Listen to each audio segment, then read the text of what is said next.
Bonjour et bienvenue à un autre épisode des Disciples d'Hippocrate, le podcast où trois résidents parlent autour d'une table sur des sujets en médecine.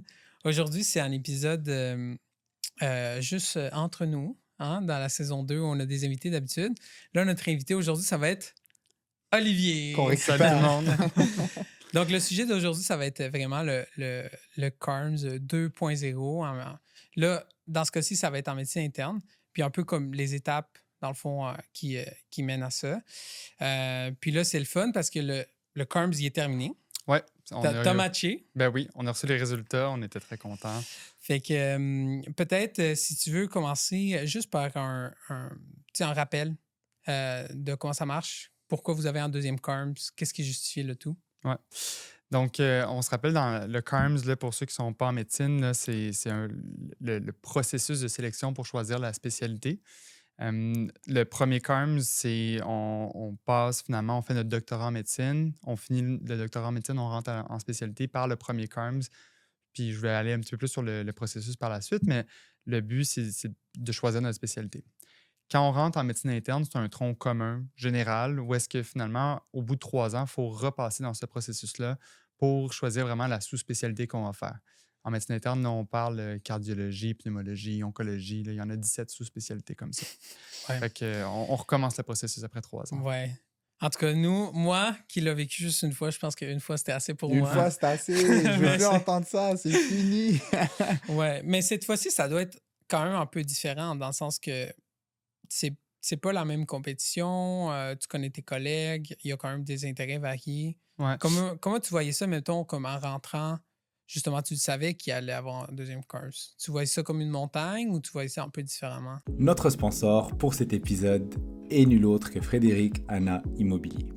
Frédéric Hanna est un courtier immobilier dédié à défendre les intérêts des professionnels de la santé en matière d'immobilier et de finance. Étant lui-même étudiant finissant au doctorat en pharmacie, il connaît et comprend nos défis et notre réalité.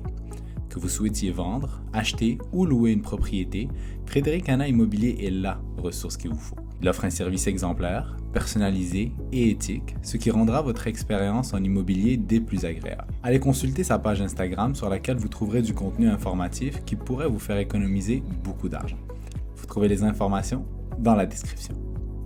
Mais le premier CARMS, il y a un stress. Peu importe on applique en quoi, puis je pense que même appliquer en médecine de famille, en région, à bas contingent, c'est stressant comme processus juste parce qu'il y a beaucoup d'inconnus. Puis dans le premier CARMS, il y a beaucoup de places en médecine interne. On parle d'une quarantaine de places à l'Université de Montréal, une trentaine de places à Sherbrooke, puis le même genre de contingent dans les autres universités. Fait on le sait qu'il y a de la place. On le sait que si je veux être en médecine interne, il va fort probablement avoir une place au Québec que je vais pouvoir avoir une place.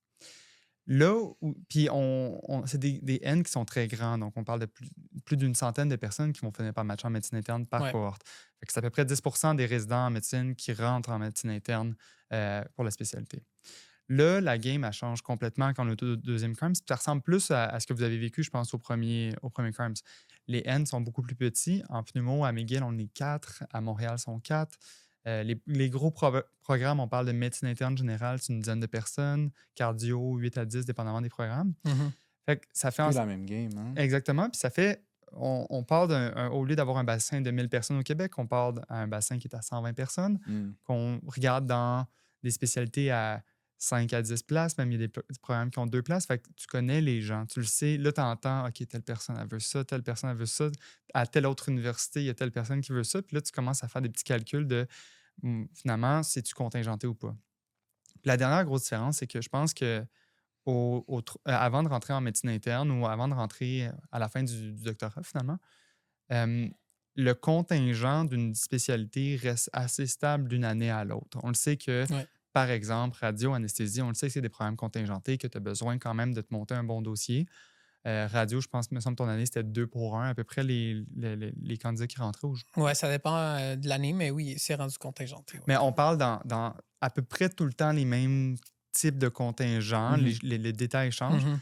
alors que nous, d'une année à l'autre, ça peut aller d'un extrême à l'autre. Par exemple, en pneumologie, l'année avant moi, il restait beaucoup de places au Québec. Wow. Beaucoup de places. Cette année, à l'Université de Montréal, on était 7 qui voulaient rentrer en pneumologie. Il y avait 4 postes à l'Université de Montréal. Je connais pas de partout qui voulait quoi, mais il y avait beaucoup plus de candidats que de places disponibles. Fait que un programme qui était tagué l'année passée comme étant non contingenté, cette année, était extrêmement contingenté. Fait que Puis ça va, c'est tellement, quand moi j'ai appris ça, que ça varie tellement au niveau de la contingence, c'est fou, là. Par exemple, des programmes comme endocrinologie, où est-ce qu'il y a comme 2 places, une place ici, tu sais, ça change la donne si vous êtes 3 versus juste un à appliquer, là. Mhm. C'est fou.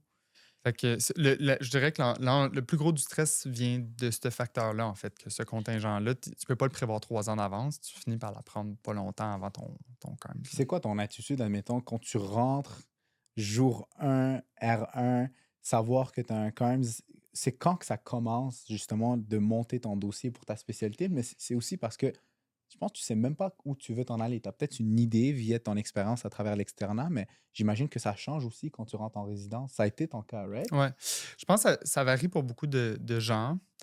Initialement, moi, je regardais plus l'oncologie. Mhm. Puis ça a toujours historiquement été une spécialité qui, au maximum, il y avait 1,2 candidats par poste disponible. Fait que je savais que c'était quand même Mhm. un poste qui était sécuritaire. Puis l'autre chose, c'est qu'on fait ces stages-là très tard dans la formation. La plupart des R3 font leur stage maintenant. Moi, j'avais demandé de les devancer pour les avoir avant le CARMS. OK. Fait que ça fait en sorte que le R1, R2, tu peux un peu plus naviguer tes affaires. Il y a moins de stress de OK, là, il faut vraiment que je me monte un dossier parce qu'on le sait que c'est pas nécessairement la spécialité la plus glamour. Moi, où est-ce que ça a changé? C'est Mhm. quand j'ai commencé à faire les 2 premières années du tronc commun, puis c'est vrai à peu près dans tous les troncs communs de médecine du Québec.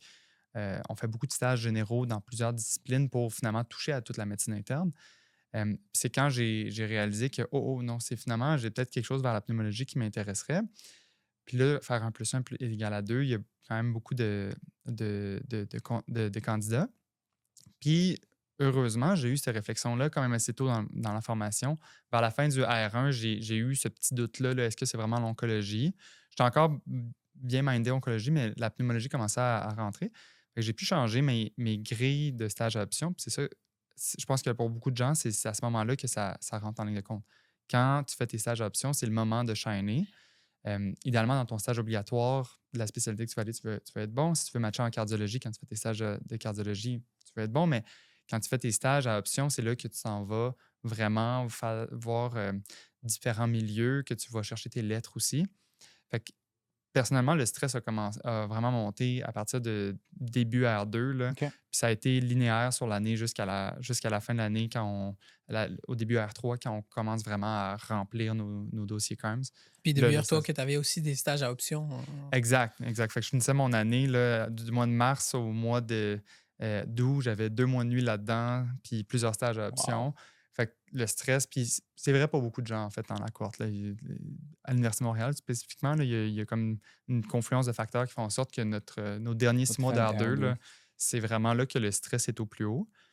En même temps, ce qui est intéressant, c'est que c'est aussi le moment que notre stress par rapport à Collège Royal, compétences, les réelles compétences à avoir, je trouve que c'est là qui était le plus bas parce que justement, tu commences à être bon dans tes milieux de stage, tu Mhm. commences à bien connaître tes hôpitaux, tu sais comment, par Au jour exemple. le jour, ça va mieux. Exactement. C'est moins demandant de ce côté-là. Mais tu veux vraiment être le meilleur pour ton CARMS. Puis le stress est là, tu sais, la lettre, est-ce que je veux faire la meilleure impression pour avoir la meilleure lettre possible? Puis ben, pour tous ceux qui ont passé dans le premier CARMS, on retourne un peu dans cette dynamique-là.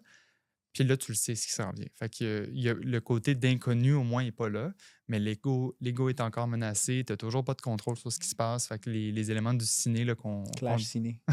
qu'on a discuté sont encore là.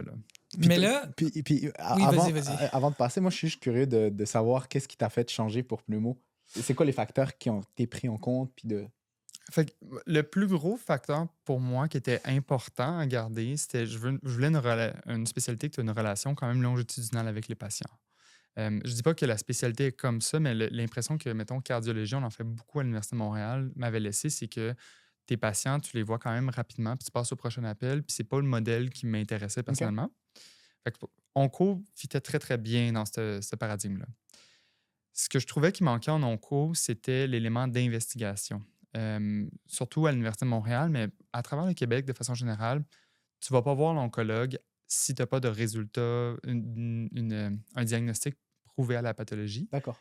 Ce qui fait en sorte que tu as tout un algorithme très intéressant pour le côté traitement, mais pour le côté chercher ce qui se Investigation. passe. Mhm. C'est ça, il en manque un peu. Puis là où ça a vraiment mis le clou dans le cercueil pour moi, c'est quand j'ai fait mes stages d'oncologie. Chaque fois qu'il y avait des complications oncologiques, on finissait souvent par appeler les consultants pour investiguer nos complications oncologiques OK. parce que ben, on ne peut pas éliminer que c'est pas une infection, que c'est pas un autre type de réaction. Fait Ouais. qu'on finissait souvent par impliquer ces gens-là. Puis la conclusion, c'est souvent, ben, on va attendre de voir qu'est-ce que la pneumo va dire par rapport à cette complication-là. Ça, ce bout-là, à la longue, commençait à me tanner. Il y avait une partie que je voulais être capable d'investiguer un petit peu les problèmes. Puis, ce qui a vraiment mis pneumo à l'avant-plan, puis surtout le programme à McGill, c'est qu'ils ont un programme axé vers la pneumo-oncologie. Donc, Oh, intéressant. ce côté-là de faire de l'oncologie, j'ai un potentiel de pouvoir le garder, mais avec aussi le backbone, qu'on peut dire, de ben, l'investigation se fait aussi par la même personne. Fait que pour moi, ça vient vraiment allier les deux univers que je voulais avoir Tu ensemble. viens trouver une niche vraiment comme dans cette spécialité-là. C'est vraiment intéressant. Ouais. Quand on commence justement le deuxième CARMS, est-ce que c'est aussi stressant que le premier? Est-ce que ça, tu sais, pour les personnes qui nous écoutent, puis tu sais, ils ont vécu le premier, puis moi, personnellement, moi, j'ai trouvé que c'était pas mal stressant. Là. C'était Mhm. pas facile. Est-ce qu'on arrive au deuxième CARMS, puis ça recommence? C'est exactement pareil? Est-ce que tu trouves que ça a changé quelque chose entre les deux? Fait que les choses qui sont moins stressantes, la plateforme, je ne sais pas si vous vous rappelez la première fois que vous avez ouvert la plateforme CARMS. Il y a tellement Ouais. d'anglais. il y a tellement de- Ouais, mais c'est un fouillis, tu comprends pas ce qui se passe, Ouais. puis ça te prend comme 2 jours juste comprendre ce qui se passe. C'est la même plateforme. Fait que là, de ce côté-là, puis tout ce que tu as déjà rentré dans le CARMS est encore là. OK. Ah, OK, Fait que super. ce bout-là, là, comme 2-3 semaines en commençant, il disparaît d'un coup, ça c'est le fun.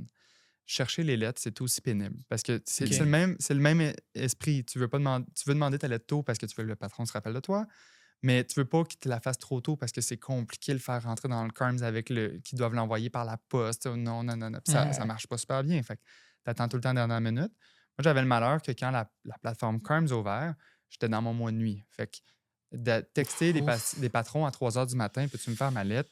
C'est un peu lourd. Là. Puis j'étais tout le temps un peu dans cette réflexion-là de je veux pas le réveiller parce que je sais pas s'il te garde, puis ça va le réveiller le page. Tu sais, ce genre de Ouais. réflexion-là commence à rentrer.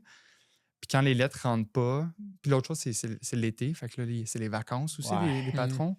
Fait que là, quand ça rentre pas, le stress commence à monter. Là. Moi, j'ai beaucoup de mes lettres qui sont rentrées. Ouais, Comme... le timing est différent. Nous, c'était à l'automne.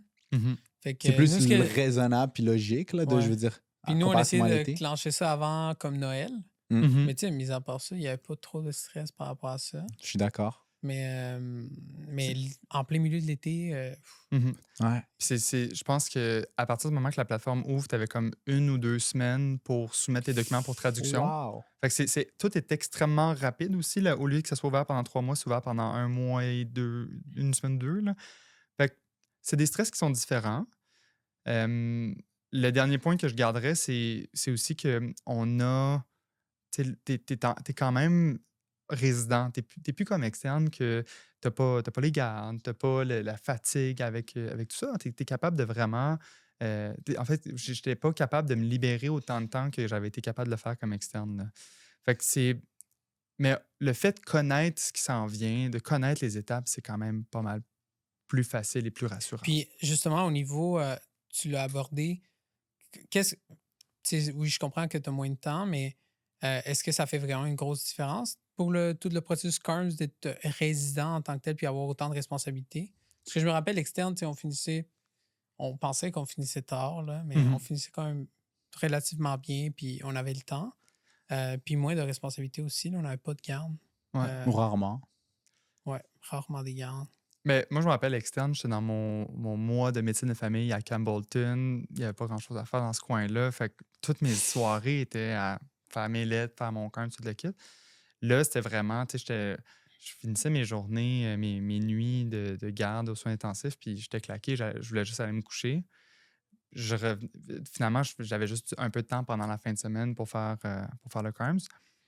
Ce qui a changé depuis le dernier CARM, c'est que ChatGPT existe. Puis maintenant, de faire une première prélecture de mes documents, juste s'assurer, j'ai-tu fait des erreurs? Wow, J'ai-tu c'est vrai. un texte qui se suit? Tu sais, veux pas, des fois, quand tu écris une lettre, puis tu es un Tu l'as peu. lu 10 000 fois, là? Ouais. Puis t'es comme ça, genre, le Mais matin? Ouais. moi, ce que je faisais, c'est que je demandais juste. Je me suis toujours mis des règlements de. Je veux pas que ChatGPT écrive une lettre. Je Mhm. veux pas non plus qu'il change mon texte. Je veux qu'il me fasse des propositions ou qu'il me fasse des remarques par rapport à mon texte. Fait que dans les choses que je disais, c'est. Dans mon texte, là, présentement, est-ce que le fil, il y a de l'air d'avoir un fil conducteur qui se tient tout le long ou tu sens qu'il y a des brisures dans le texte? Puis c'est arrivé quelques fois qu'ils me disent non, mais celle-là, tu pourrais travailler à cet endroit-là. Puis As-tu eu une belle je- expérience à l'utiliser? j'ai eu une excellente expérience. Ça m'a beaucoup déstressé. Puis en plus, vu que j'étais dans mon mois de nuit, je gardais l'horaire de nuit pendant la fin de semaine. Fait qu'à 3 heures du matin, il n'y a pas grand monde que tu peux appeler pour dire peux-tu lire ma lettre puis me donner Ouais, du exact, feedback. c'est ça. ChatGPT is Mais there. c'est vraiment un bon compagnon de travail, ChatGPT. Là, c'est un outil que si tu apprends à l'utiliser, je trouve que ça, c'est dans les meilleures utilisations de juste proposition de changement de texte, comment phraser pour une manière un petit peu plus professionnelle ou dans une lettre de motivation plus conviviale, plus friendly, mais pas trop. Ouais. Ouais. Tu sais, c'est tout le temps des nuances. Puis c'est le fun d'aller chercher. Je ne savais pas que tu l'avais utilisé, c'est la première fois que j'entends ça. Mais je me dis, tu sais, les personnes qui sont en train d'appliquer dans le CARMS, Ça doit faire partie de la game. ben, j'espère qu'ils l'utilisent. C'est un super bon outil. Il y a comme tu dis, des dilemmes plus de comment Plagiat. on l'utilise, Mhm. qu'est-ce qui est acceptable ou pas acceptable. Mais Puis le piège que je ferai attention, c'est vraiment, oubliez pas qu'après la lettre que vous envoyez, vous avez des entrevues. Fait qu'il faut quand même qu'il y ait un fil conducteur dans ce que Ouais. tu dis. Fait que si tu as demandé à ChatGPT d'écrire ta lettre, ça se peut que ce qui est écrit dans ta lettre puis ce que tu laisses transparaître en entrevue, c'est pas la même chose. Puis moi, c'est la grosse réflexion que j'avais en arrière. Je vais pas, en tout cas, je sais pas pour vous au premier CARMS, mais j'ai pas appris mes lettres par cœur avant l'entrevue de genre, OK, là, faut vraiment que. Pour moi, c'était important que la lettre me représente bien pour qu'à l'entrevue, je sois moi-même, que j'aille pas à stresser pour ça, puis que je fasse juste être moi, Ouais. puis qu'ils voient ce lien-là facilement. Super intéressant. Puis ça a été comment les entrevues? Est-ce que ça a été la même expérience que pour le premier CARMS? Ou si c'était différent, comment ça l'a été? C'est un peu. Comment je dirais ça? C'est un peu différent parce que mes premiers. Tu sais, moi, quand j'avais appliqué au premier CARMS, j'avais plusieurs choix de médecine de famille que clairement, c'était pas mes premiers choix, puis c'était plus pour me faire T'entraîner? la main et compagnie. Alors que là, c'était pas mal tous des bons choix. Il y en avait des franchement meilleurs que d'autres, dans mon opinion, mais c'était tous des choix que je voulais bien paraître. Puis j'étais pas mal moins confiant d'avoir mon premier choix cette fois-ci. Fait que je voulais quand même bien paraître à mon deuxième, troisième choix Ouais. dans ce contexte-là. J'ai trouvé, dépendamment des programmes, j'ai trouvé ça plus personnel comme OK. entrevue. J'ai senti, pour certains programmes, qu'on essayait vraiment d'apprendre à me connaître, moi, Olivier Salco, quelles sont mes inspirations, puis quel pourrait être mon potentiel rôle plus tard dans ma pratique. Puis ça, j'ai trouvé ça super le fun comme approche. est-ce qu'il te traitait plus comme un collègue? Rendu là, parce que je Ouais. me dis, tu sais, rendu R3, on t'interviewe. Si tu viens avec nous, ça se peut que tu sois notre collègue, tu sais. Mhm. Y a-tu comme une différence à ce niveau-là quand il t'interviewe? Certains programmes, oui. Certains OK. programmes, non. Pas tous? Je n'irai pas dans qui faisait quoi, Ouais. là, mais il y en a que j'ai définitivement trouvé qu'on était plus sur cette tendance-là, puis c'était très apprécié. Ça doit être beaucoup plus agréable. Oui, puis c'est aussi que je pense que comme externe qui passe sur le CARMS, tu as beau avoir des idées, il y a encore beaucoup de préconceptions qu'on a, qu'on ne sait pas réellement c'est quoi la pratique de la spécialité dans laquelle on va appliquer. Je pense que comme résident du tronc commun, il y a encore des choses que je ne sais pas sur la pneumologie et la réalité de la pratique, mais je pense que mon idée est beaucoup plus claire que quand j'appliquais pour la médecine interne. Est-ce que justement, que ça soit plus clair, ça t'a aidé à faire ta liste de match finale? Ça a-tu été beaucoup plus facile que quand on était à l'externat en train de décider? Oui.